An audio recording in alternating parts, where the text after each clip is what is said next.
वाटत नाही. मस्त. मूर्ती लहान पण कीर्ती महान. आणि गावं असं वाटतंय तो हरकतीही काढायचा खूप छान प्रयत्न करतोय, पण तू स्केल उंच जाते ना. हा, स्केल उंच झाली. तू योग्य ते मार्गदर्शन घेतोय, तुझे गुरुही चांगले आहेत. तो आवाज उंच जातो, फार उंच नको जाऊ बाळा, तर थोडं कंट्रोल मध्ये ठेव, म्हणजे तुला हव्या त्या जागा व्यवस्थित घेता येतील. तुझ्या गळ्यात सगळं आहे ते छान. म्हणजे देवाने आपल्याला भरभरून दिलेलं असतं, पण ते कंट्रोल ठेवून यूज करायचं, मग चमक जायगा, शंकाच नाही त्यात. आणि प्रोत्साहन दिलं पाहिजे.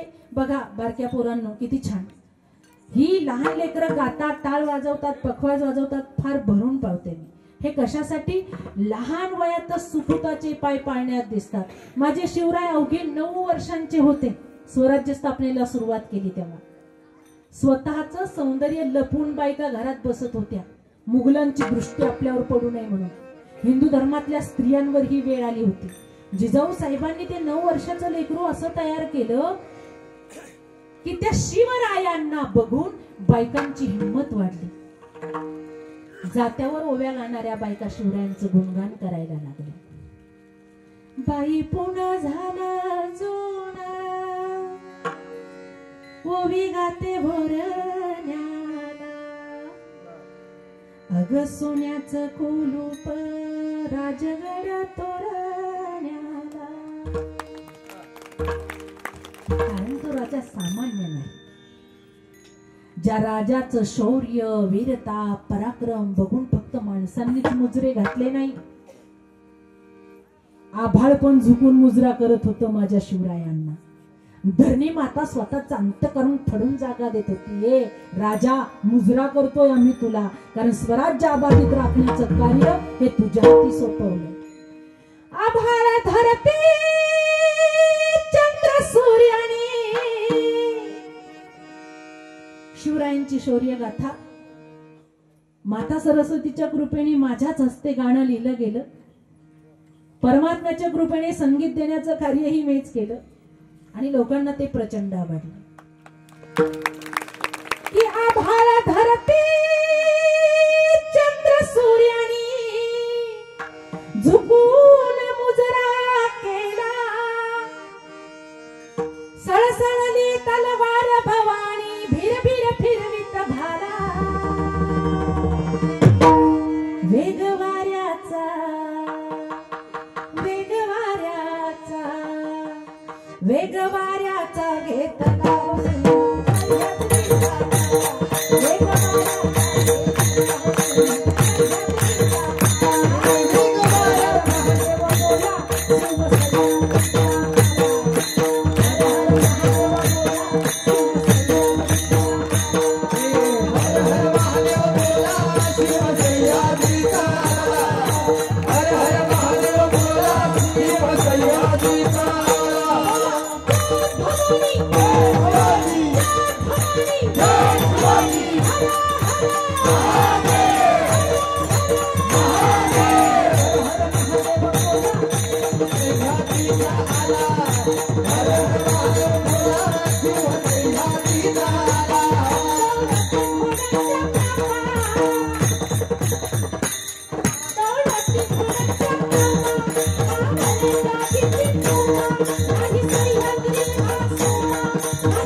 सारच झालं कीर्तनाचं बस.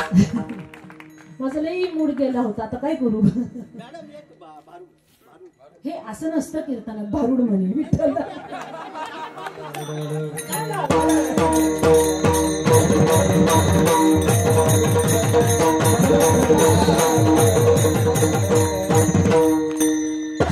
काही नियम असतात आणि तुमच्या भावना मी समजू शकते, पण हे कीर्तन आहे ना, नाहीतर मग ते जागरण गोंधळासारखं होईल, ते होऊ द्या खंडेरायाच्या लग्नाला. हे नको ना आपल्याला. ज्या संतांनी पवित्र पावन मार्ग दाखवला त्यांचं भजन करायचं, पण ते आधी ज्या ईश्वराने आपल्याला जन्माला घातलं त्यांचं भजन करूया. विठो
सगळ्यांच्या मनापासून आभार व्यक्त करते, ज्या संतांनी पावन मार्ग दाखवला त्यांचं एकदा ज्ञानेश्वर.